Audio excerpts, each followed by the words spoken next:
Hey guys, it's Krista. It's so good to be back. Thank you so much for clicking on this video. I hope that you would like, subscribe, and share to somebody who needs some encouragement. I think that this is a very timely video considering kind of where our world is at and where people are at as far as relationships. We are in a time of just extreme delusion when it comes to marriage and even dating relationships and how you go about that. And, it's a struggle. I mean, it's obviously a struggle. If you have been watching anything, you see the struggle. And so the whole topic of this video is how God put my husband and I together. It is an incredible story. Tune in for this entire thing. If you click off, you're making a mistake because it just gets so good. It's so good. It's so juicy. I absolutely love our story. And what's funny is I really haven't had many opportunities to tell it. Why, you ask? I'm going to be real with you because it's like whenever Jesus said, like, a prophet's not going to be accepted in his own hometown. It's very much like that. And also, when you're in your normal life, people around you, they don't always want to hear the promise God brought to pass in your life if they're still awaiting their own promises. And also, sometimes, like, even family members, they don't really want to hear how this amazing thing came to be. And that sounds like kind of harsh, but I think a lot of us absolutely know, if you're anything like me, that it is so honest and truthful. So let's just be real about it. So we really haven't had that much of an opportunity to really share this story, and it's incredible. And I know that it's going to encourage so many people, so many women and men who you're just lonely, or you feel like maybe you missed that opportunity to be with your kingdom spouse, or if you've received a promise from the Lord, like that you're going to get married, or like me, he told me who I was going to marry. And like, I knew for 9 months before there was any inkling that this was even going to happen, who my husband was. Now, and also I want to talk about, what do you do when you get that promise? When you receive a word from the Lord of who your spouse is, how do you handle that? I really want to dive deep into that later because it's so important. And I really feel like God equipped me to be able to share that kind of wisdom because I walked through it. And because I already was in love with this person, it was really easy to it was so difficult knowing who it was and not being able to say a word. But it was so incredible because I literally fell in love with him the first moment I saw him. And so I had a lot of motivation to make sure I didn't mess it up because I was like, I want to be with this person so bad. Anyway, I'm skipping ahead. But this is going to be very encouraging to people who either are praying for the promise or have received the promise from God saying, hey, you're gonna get married, but maybe you don't know who, maybe you don't know the when. I actually had a lady tell me, God doesn't tell women who their husband is. I said, well, he told me. Well, he must trust me because here we are married. And that was before we were even together that she told me that. And actually, it was 2 weeks. Anyway, I don't want to get ahead of it. All right, back to the story. So I'm just going to tell the whole thing. And I may have to put this into 2 parts. I'm not sure. I'm going to try to I don't want to leave anything out, but also I don't want it to be a really long video that nobody wants to watch. Okay, so let's go back. I haven't looked at the dates in so long, but so this was in 2020. 2020? Yeah. So I started going to my church in 2020, right after the pandemic, the restrictions lifted. I had found my church online, found out they actually were 20 minutes from my house. It was incredible. They believed the way I believed. I was like, oh my gosh, Lord, is this it? Is this finally my church? And so I get a couple friends together and we go, because I am not walking into that situation alone. I had dealt with so much previous church just craziness that it was like, if I get shunned, I'm not getting shunned by myself. So we go shortly into the church, like I know that this is my church home. And so shortly into that endeavor, I see this man and he has 2 little girls. I see them like climbing on him, and I'm like, and I honestly, I hadn't done that in years, like actually looked at somebody and been like, oh my goodness. And I was like, and I immediately chalked it up to, oh, he has a wife and adorable. This is just so precious, but my goodness, he is highly attractive. Like I saw him, you know what I mean? I saw him and I hadn't seen anybody in years. And I just didn't. I made it to where, God set me apart. I allowed him to sanctify me to a level that I don't know if a lot of people can really do, but I wasn't going to mess up any plans that God had for me. And honestly, for a long time, I remember having conversations with the Lord of like, if you don't have someone for me, it's okay. And I was just, because Paul talks about in the Bible, like if you can't control your body, you need to go get married. If you can, then maybe that's not for you. And, I'm not going verbatim, but you know what I mean? And so I really took that in, and I really would pray into that and be like, Lord, like if this isn't, I know that I can't control myself. I know that I'm one of those people who I can just 100% dedicate my life to you, because I had to that point, like completely surrendered and everything. And I was just like, and I didn't play around. I didn't do social media. I didn't do dating apps. I didn't do anything. I had a guy give me his phone number and I threw it in a parking lot. It was like, that's a trap. Like, no, that is the enemy. And I knew it. And though, thank you, Lord, for just speaking to his children, like I didn't do anything. And that was like 2.5 years of my life. And so it even took me a long time probably to even finally tell the Lord, like, I really would like a husband, and I really wanted children.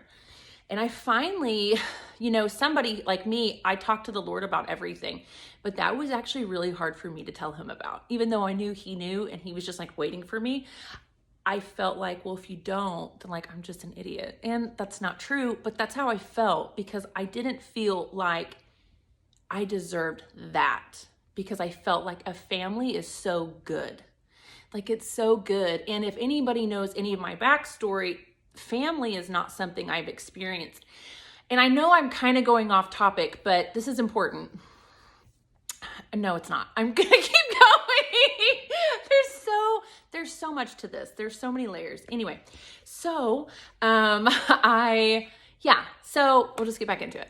But so I see him, right? So I'm just like, oh, he's got a wife. I'm just sure of it because he is too fly to not be married. And so I just kind of, whatever. Well, we were all new there, and we end up finding out, no, he's not married.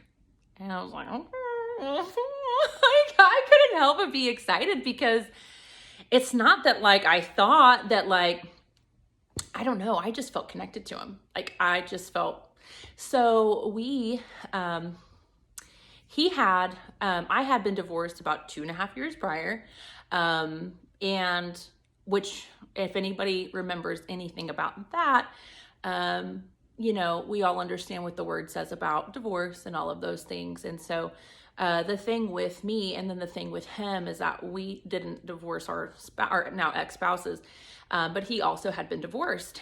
But it was a situation where we were both kind of abandoned in that, not even kind of, 100% abandoned, and had actually fought to stay married.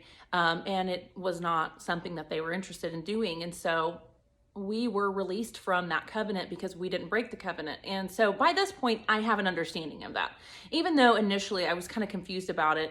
And I remember being like, my biggest reason of why I didn't want to get divorced was because I was so afraid I was going to step outside the will of God. Because I knew what the Bible said. I knew how God felt about marriage. I knew how important covenant was. So anyway, fast forward 2.5 years later, when I meet my husband, I know his story kind of already because his parents went there with him. And so I kind of talked to his mom quite a bit. So I got like the scoop. And, but he was still just very, and I'm just going to preface this so he doesn't sound weird later on, but he was just really broken still. He just had went through a lot and then had, 2 kids in that mix. And he just felt like he already had a promise from the Lord that God was going to send him another wife. Like God was going to send him the one, was what I was called before they knew my name was Krista. And so I was the one that was coming, and his mom and his dad and him, they all knew it. And so he had received the promise. Now I don't know that. And I had not gotten my word yet. So I didn't know that God had that for me at all yet. But he knew, but he felt that he had already messed it up. He felt he had already missed it. So he was just in a not great place. Like he just was kind of like, had not been through a great season, couple seasons of just really hard things. And then felt like he had missed the promise that God brought because he hadn't seen it yet. And really in all the clues that God had given him, like he saw it nowhere in sight.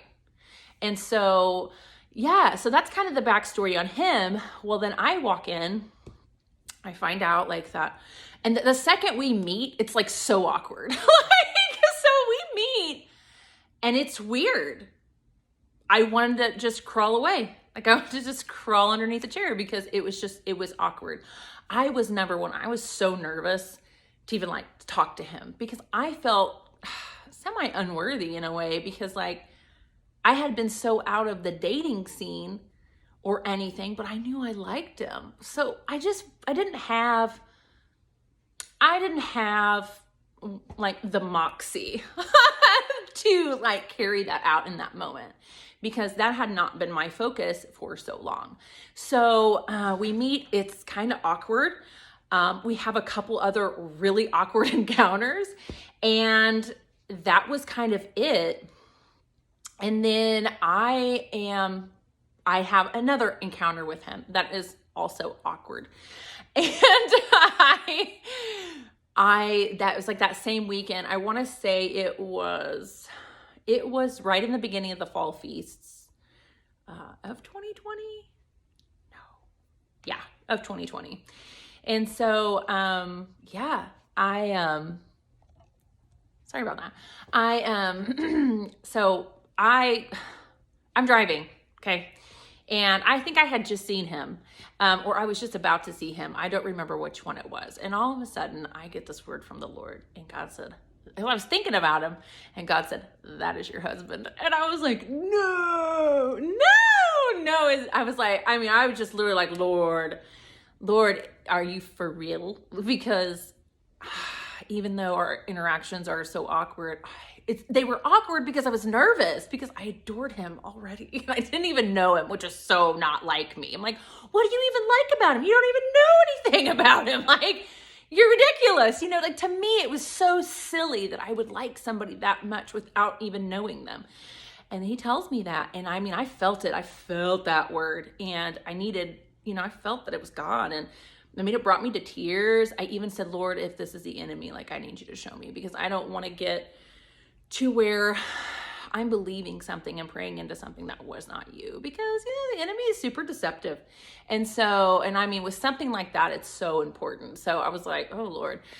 But it was him. And so long story short of this part, I think we had like a feast that night at church. I don't know, but like I walk in and it was kind of okay. And then it just went weird. And I was pretty crushed.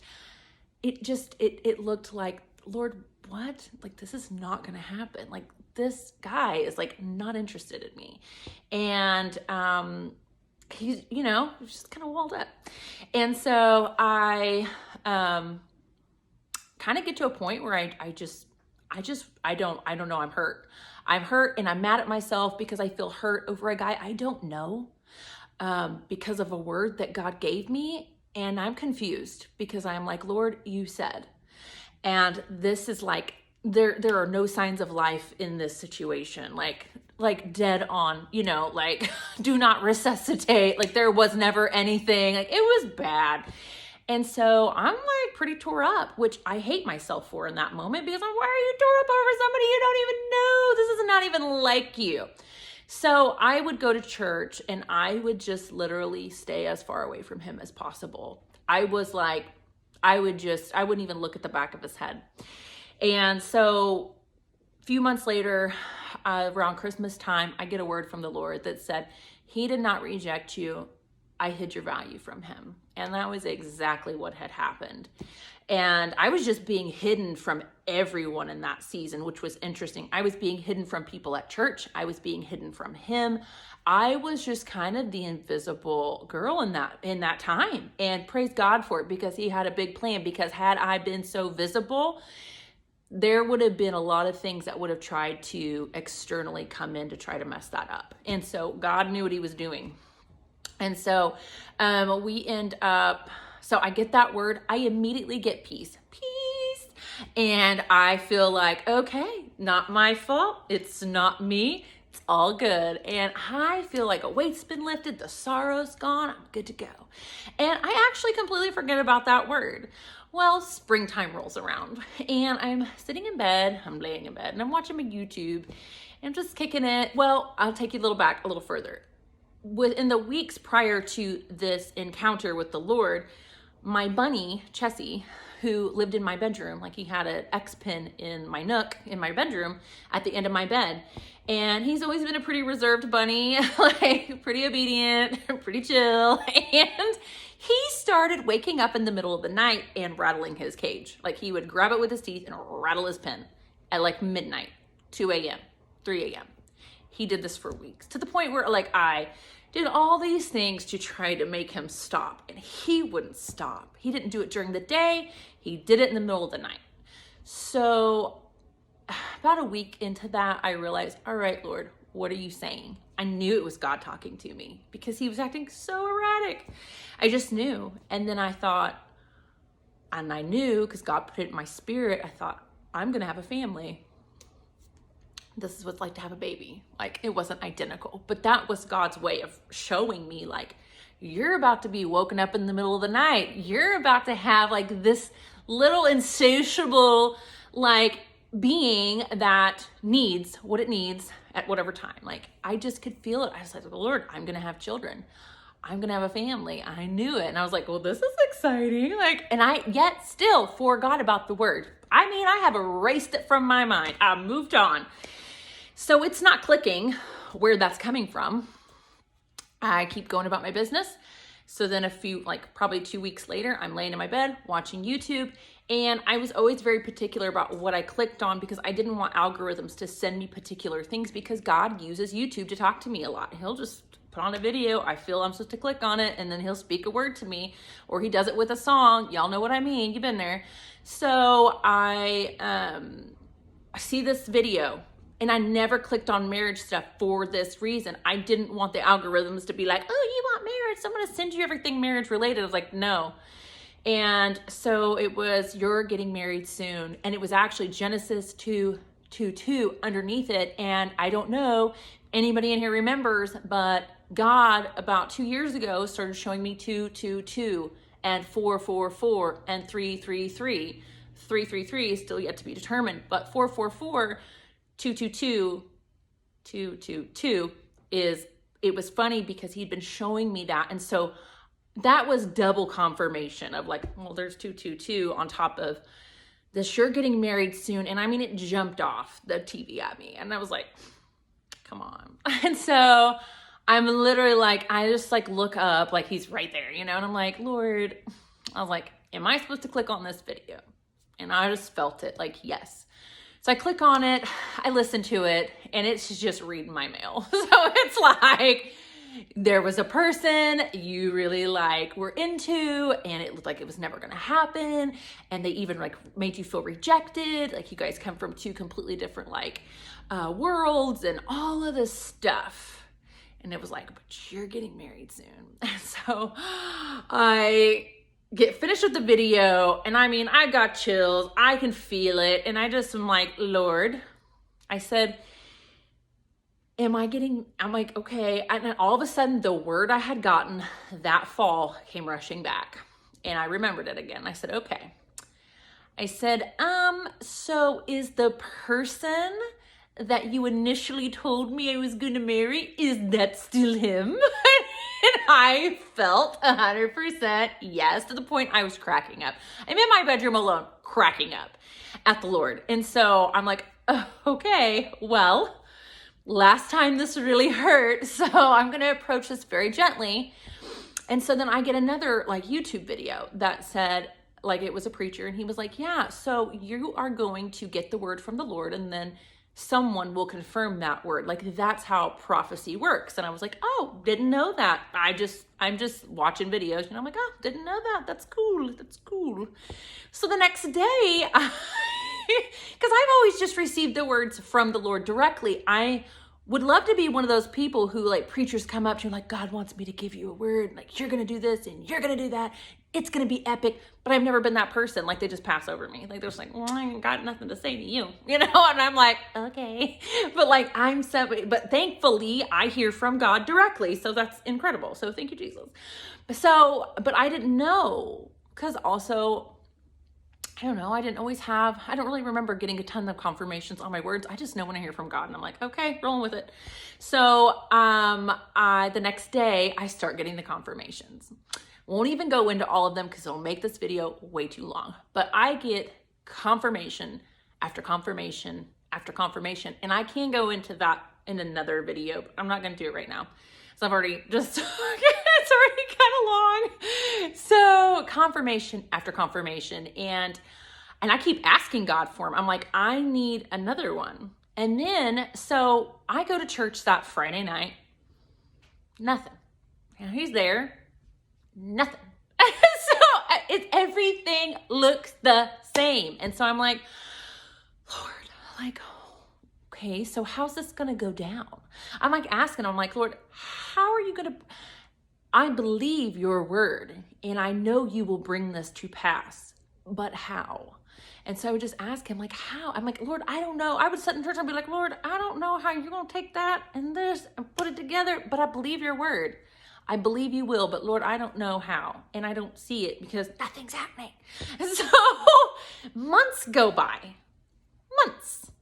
well, a couple months, and go by, and nothing happens. And every night I'm like, okay, Lord, is tonight the night like where I get his number, or like he gets my number? Or is he just gonna walk up to me and be like, I know you're my wife? Like, how is this gonna happen? Because we had no interactions outside the fact that we went to the same church, but that did not mean we interacted whatsoever, because we didn't. And so God would encourage me, and I would ask him, like, Lord, tonight I need some encouragement. And he would do the funniest things to show me, no, this is gonna happen. But it wouldn't include my soon-to-be husband actually doing anything. It would be God showing me signs and symbols and songs and doing all this stuff where it was like, you know, it was just, yeah, it was God. And it was so fun because in this time, God and I are so just growing so close. And if any of y'all kind of went through some of the things I've gone through, you know that it's like God will be so silent until it's time.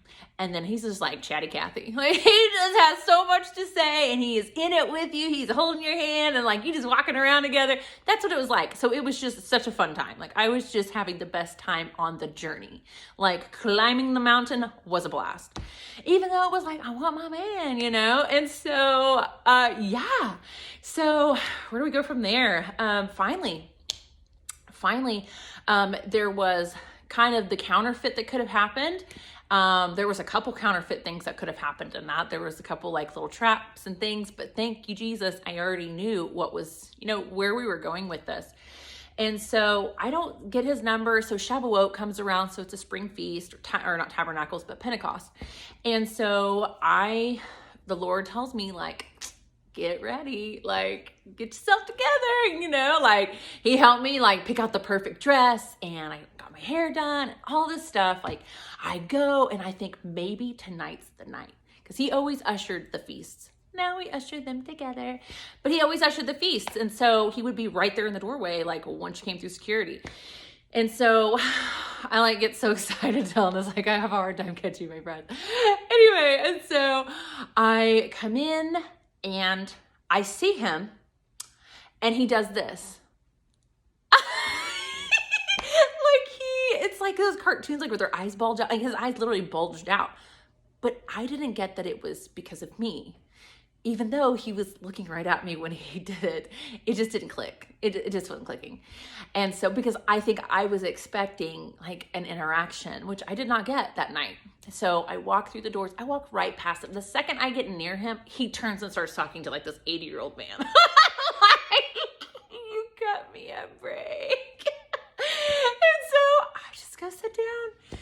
And yeah, I'm like, okay, Lord, I did what you wanted. It ended up being an incredible service. It was wonderful. I got my prayer language that night, legit. Anyway, so yeah, but it didn't, happen. And so soon after that, things start kind of rolling. I really think that was when kind of God like took the scales off his eyes was Pentecost. And so, hang on. And so, yeah. I end up, I think it was probably like a few weeks later. They always have like a yard sale or like a big citywide garage sale, like where we now live, but where he lived at the time. And one of my friends was like, hey, they're having this yard sale. Like they're having their citywide yard sale, and so lived there, my now husband, and we should go. And I was like, oh no, no, I will not be attending that. And I was like, because I was not going to mess up what God had for me. And I knew timing was everything. Every time I would be faced with a choice, I would just pray about it. I'd be like, Lord, okay, what do I do now? And I did not do anything without consulting the Lord because it's his plan. It was his plan to do it. So he knows. And I didn't want to mess it up in my own fleshiness. And at the time at our church, our rabbi was talking about, and anybody that doesn't know me, I'm not Jewish, but anyway, but we have a rabbi. But rabbi was talking about not getting off on the third exit, but stayed onto the fourth. Like you get to your exit, don't exit before it's time. And that when you reach your destination, you'll be asked to come in the doors. You won't have to push your way through. Like you will be invited in. And I stuck with me, and I would always think, is this the fourth exit? And am I having to push my way through? And so that helped me so much. And so when she was like, oh, we should go, I thought, that's third exit. I'm not doing that. And so I was like, no, I will not. No, thank you. And she didn't know anything about it. I didn't tell a soul to that point what God had told me. I did end up sharing with one person, getting close. I'd probably already shared with this one person, and it was for the fact that I knew I could trust him. And I said, I'm telling you this for no other reason than I want somebody to witness what God's about to do.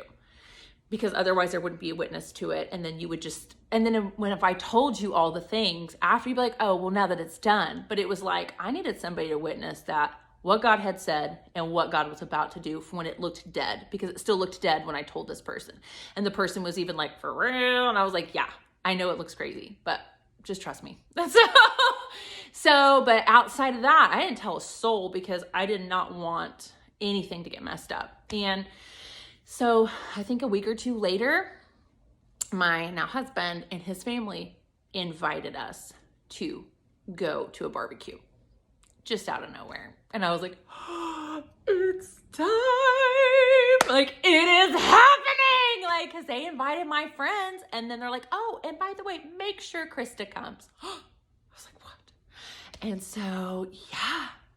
And I mean, I went through a lot of preparation during that time. Not going to get into that during this video, but I will in the video I'm going to do about what you do when you get the word, because that's a whole other level that I want to share because it's so important. What do you do once you get the word?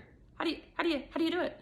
And so, because apparently women think that God doesn't talk to us. So apparently that's the thought of some people. And that is the farthest thing from the truth. God will tell you who your husband is, but he has to know that you are not going to go ahead of him. He has to know you'll walk with him on it. And thank you, Jesus. And I guess he does know that about me. So anyway, so I'm going to wrap this up very soon. So yeah, so we end up, so I'm like, okay, I accept the invitation walk through the door because that was what we're supposed to do. And so, yeah, I mean, talk about excited, like over the moon excited, because I knew it was go time. I didn't know if his family knew it was me. I didn't know if he knew it was me. I didn't know where anybody stood, but I knew that what I knew, and I knew that if God was putting us in the same place after there was nothing for so long, I mean, 9 months of silence, from the time I got the word to the time we actually did the barbecue, it was 9 months. It's the amount of time it takes to incubate a baby. Like it's a long time. Like it's 9 months. So, but God was birthing something so beautiful. And that's what that looks like. And I love the picture that he painted with that. And that, we'll even talk more about that another time. But so, yeah. So I go to the barbecue. He didn't know who it was, but he knew when. So God had told him when, because he had gotten to the point where he got so frustrated because he felt he'd missed it. He just felt like maybe he messed up, maybe he did the wrong thing, and God just decided not to send that person for him that he had been told was coming. And so he ended up going and praying, and God said, it'll be by the last day the last day of spring on the Hebrew calendar. Well, he didn't realize the date they had set up that barbecue was on the last day of spring on the Hebrew calendar. So, and it didn't click with him until after that barbecue, like what date that actually was. And by the time the day was done, he was like, he had a couple questions because of some dreams that he had that his mom had. And he still he had one thing that God needed to clear up for him to be like, okay, this is her. But after that barbecue, he was pretty much 100%. He's like, I want to date her. But he wanted to make sure I was the one that was coming. And so he had to pray it out with God a little bit, and then got the confirmation that it was me and that all systems were go. So yeah, so we dated for 3 months. We were engaged for 1, and we got married the next month. So we have been married almost a year now. We will have our 1-year and wedding anniversary on November 12th. So yay. And it's been incredible. And God has done so many amazing things. We have the best relationship. It is so worth waiting on God. I did not want another relationship that God was not in, because they are so miserable. So if this is you, if this resonates with you in any way, just know, God can have that promise for you too. And he can give you that husband that you've always wanted. My husband is exceedingly and abundantly above all I ever could have asked or thought to have. I mean, in ways that are like, wow, like, oh my gosh, like so incredible.